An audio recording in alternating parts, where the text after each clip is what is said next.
There's a moment in this film where I just completely thought I was blown away, and I'm sure you've heard about it again and again. It's this phone call scene. It is a scene that I don't know how you prepare for. I know as a person, when you're sometimes stressed or busy or whatever, you sort of hold it all together, and then the minute you get that relief, it just sort of pours out. Did you do anything special to sort of prepare for that moment, or how did you get there? I don't. It was a scene where I knew exactly where the director wanted me to be. It was very clear that this was the moment where Henry allows himself to collapse, to cry, and to experience the full sort of horror of what's happened in an emotional way like that. Up until that point, he's sort of kept a cap on it, and it was important that we did that. And I felt, for instance, when we shot the scene where I send my two little boys off in the back of the pickup truck, that my instincts were to tell me to cry then. And Juan Antonio Bayona kept coming in and saying, "Look, you've got to don't cry here. Keep a cap on it, because that's going to come in the bus station, and it'll be more effective then."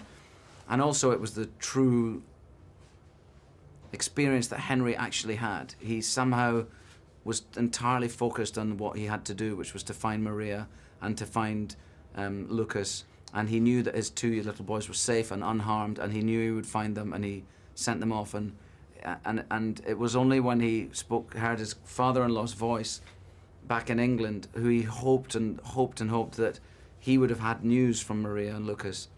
And when he heard his father-in-law saying he hadn't heard anything, I think he expected the worst at that point, and maybe for the first time imagined the notion that they may be dead. And so he falls apart. But to play that, I don't know. You know what's required of you, and you just sort of get there. I don't know how to describe it, how you do get there, but you do. It's very important, A, that we're both parents, I think, and B, that we like each other, we know each other, we've worked together before. Funnily enough, on another film where we didn't have many scenes together, but we keep saying we must find a film where we can actually play some scenes throughout the whole film. But that's really helpful, and in all those early scenes setting up the family, which are the majority of our scenes together, really, there's a lot of improvising with the kids. The nature of the Christmas morning scene, we were given a video camera, and we put the little boys in the bedroom set, and we said that they had to pretend to go to sleep, and 20 minutes later we went in and woke them up, and then for half an hour, we improvised this Christmas morning. And I think it was just easy to do that because I'm comfortable in Naomi's company, and hopefully she in mine. And the three boys were so brilliant and in the moment and real, that it was easy to create that family. It's really funny because I feel like, thinking about it today, that I don't remember being very specific on the phone with Henry, or even when I met him, about anything to do with his story here. I think maybe I felt some embarrassment about the fact that I was an actor playing in a movie, and he is a man who lived this experience, and somehow to sort of ask him about it or draw from him about it, which I'm sure he wanted to do or would have been happy to do, caused me some kind of, I was sort of blocked against it or something. So I don't know that I ever really, although I really liked him and I was happy to be in his company and meet him, and I never sat down with him and said, okay, what did it feel like this moment? What did that feel like? I felt maybe that I knew it was all on the page. So many details were gathered by the writer and by the director, and I don't know why that is. I'm questioning myself about it all day today, actually. Maria was a massive resource for Naomi, and she was writing to Naomi all throughout the experience of making the film. And whenever we were on a new set or she knew that they would move to a different location, she would write to Naomi, sometimes very poetically, sometimes very straightforwardly, about her recollections of that moment, of that experience that she'd had then. So she was a massive help to Naomi, and we got to know her quite well because she was around a lot more than the rest of the family. They all came out to Thailand, and it was their first time to be back in Thailand since the tsunami. It was a big emotional journey for them to make, and a very emotional for them to be there, I think, and they wouldn't come unless they were able to all be there together, which is what they did.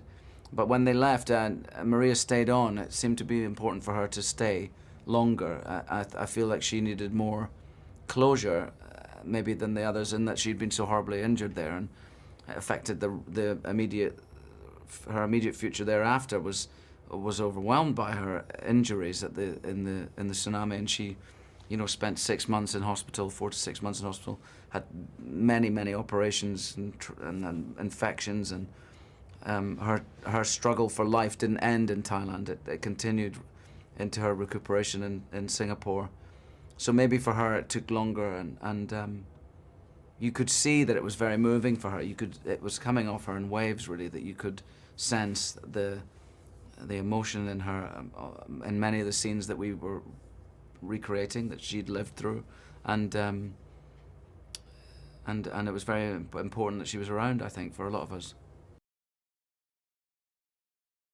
So I heard this story about you when you were young being caught in sort of a riptide and having a sort of thing, and I wonder, going into this movie, did they have a lot to convince you, like, yeah, we're not going to do CG, you're going to be in the water for days, or did they tell you that later? Were you aware of what you were No, doing? I mean, I knew what was going to take place, that, yes, and I knew that working with water is always difficult.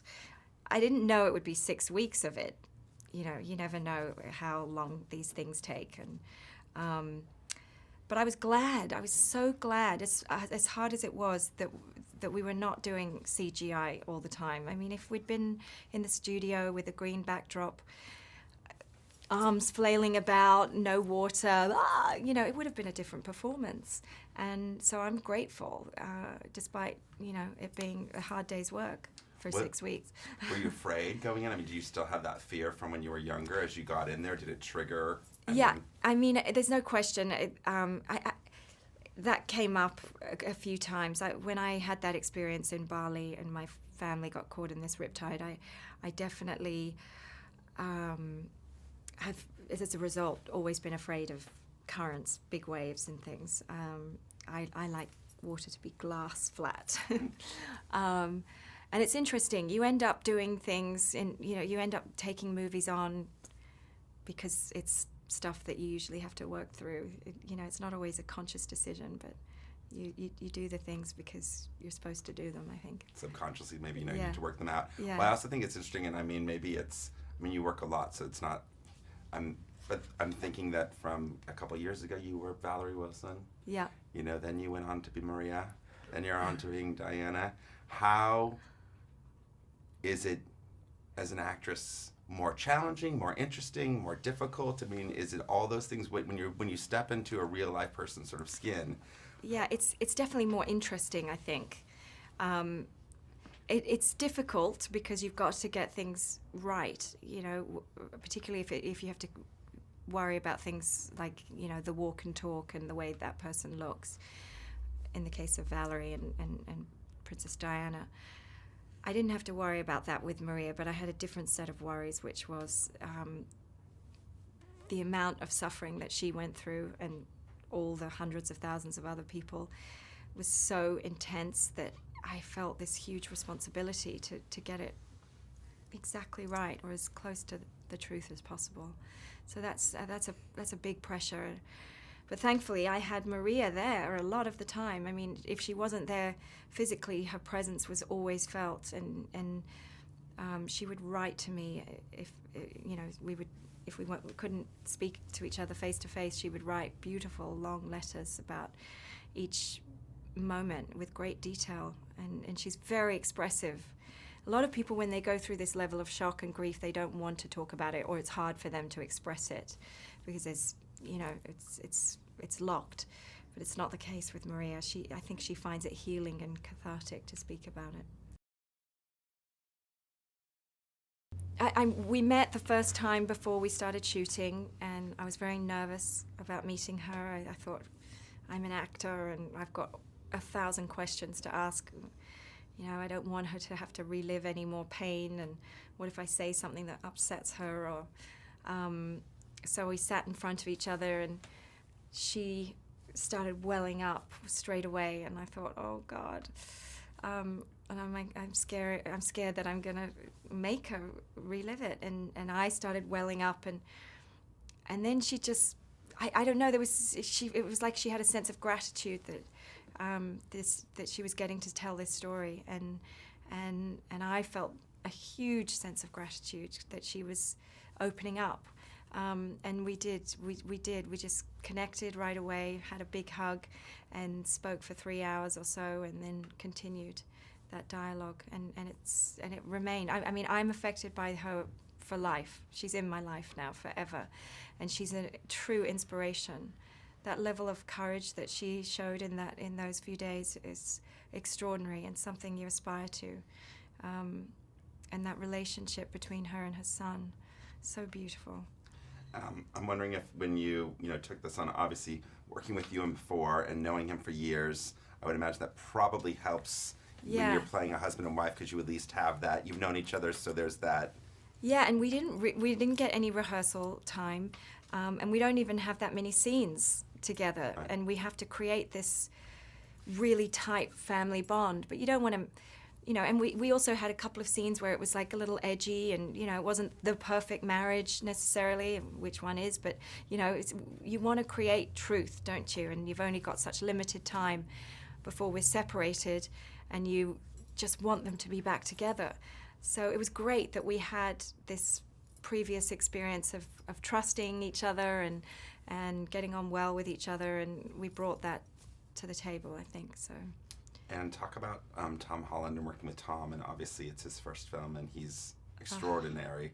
But I think that you guys must have immediately developed some shorthand and trust, because both of you to go there emotionally repeatedly, take after take. Day after day, yeah. Juan Antonio did a magnificent job of finding this kid. He is extraordinary and will go so far if he wants it. He's a special person and a wildly, ferociously talented guy. It was clear on the first day of rehearsal. We did all kinds of exercises that were about creating trust and bond, and sometimes they were ridiculous, goofy exercises, and sometimes they were blood, sweat, and tears, full of angst. And but it was always just to make sure that we trusted each other, and we could try anything at the risk of failing. And I just loved working with him. He's just really pure and honest, and there was nothing he couldn't do. And he had just a real appetite for it. He learned on the job so quickly. And he just gave and gave and gave. I kept saying to him, do you want to save it? Just don't, let's wait for the close-up. Don't waste all your tears. And he just did it. He didn't know how to save. He didn't have that bag of tricks that we come with at this point in the game, And last question, I think, a lot of people are talking about fate, survival, strength, whatever. For you, what is it about? Did it make you think anything different about, like, the fact that these 5 people, that any of them lived, let alone all 5 of them lived? I know, it's just unbelievable story, impossible. And there's the title. It encompasses so much and so many thoughts and ideas. But we cannot control it always, can we? We like to think we can, and some things we can, I suppose. But I don't think we can have such a powerful control over nature. And Maria, the way she speaks out about it was all down to luck with this family, and it was very lucky.